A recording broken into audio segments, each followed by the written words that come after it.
Profit mindset number 3, and this is more of an affirmation. 80% of what I try won't work. Now, you might say, how is this a profit mindset or an affirmation? Eben, that sounds like a bummer. And it's probably higher than 80%, but 80% is a great rule of thumb. Okay, so I like to kind of say that I'm an optimist. Okay, so Eben, okay, now you're really confusing me.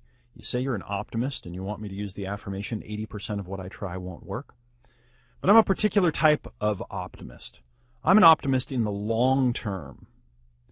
I know that if I keep applying my mind, my effort, my expertise, my imagination, and I keep growing myself over the long term, and I keep persisting, okay, keep trying to figure it out, keep taking what I've learned, accumulating it, mixing it around in new ways, building on what I've learned so far, I know that over the long term I will have increasing success.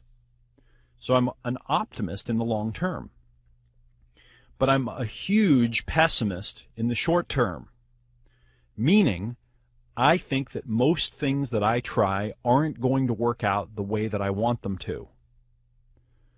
Okay, so I'm an extreme pessimist in the short term, meaning I think 9 out of 10 things that I try aren't going to work. They're not going to go the way I wanted them to. But in the long term, if I keep trying, I'll be able to accumulate winning insights, winning formulas, winning strategies, and I will crack the code on some very, very important systems, businesses, products, markets, niches, customer segments, and a few of those will be big, big wins. Turns out that most stock investors that are winners, okay, it turns out most stock investors are not winners, but most of the ones that are winners make their money on a few of their trades. So if they make 100 stock trades that year, they'll make most of their profit on, 5 or 7 of them. In fact, they'll lose money on many and sometimes on most of them. Same thing goes for poker. You'll make most of your winnings on a few hands because most of them won't work out. You'll actually lose most of the hands you play. Now this goes counter to what what I call the human chimpanzee that lives inside of you wants to think or wants to do. We come naturally wired for instant gratification, to live in an instant gratification world.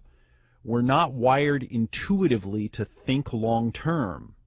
Okay, when we, smell the smell of some very savory, salty, fatty, yummy food, what we don't do intuitively is say, okay, let me imagine how I'm going to feel 30 minutes, 60 minutes, an hour, 2 hours after eating this. Let me check in. Is that the energy level and the focus that I want? Let me jump out 20 years ahead. Let me tune into the health effects that this is going to have on my body, because I intend to wake up then and I'd really like to be in good shape. Okay, let me do the math. That's not what we do. Okay, what we do is we imagine the thing that we want and then we go and we try to get it. We are as biased toward instant gratification as we can be, essentially. Okay, we're very close to the instant gratification level of a chimpanzee. Thinking long term is something that we have to learn how to do. So when you approach each of your tests and each of your business ideas with the mindset that 80% of what I try won't work, it makes you more realistic, and it also does something that's very, very important. It gives you permission to abandon things that don't work and get on to the next thing. You abandon things that don't work and get on to the next thing. Now, I'm not saying to give up.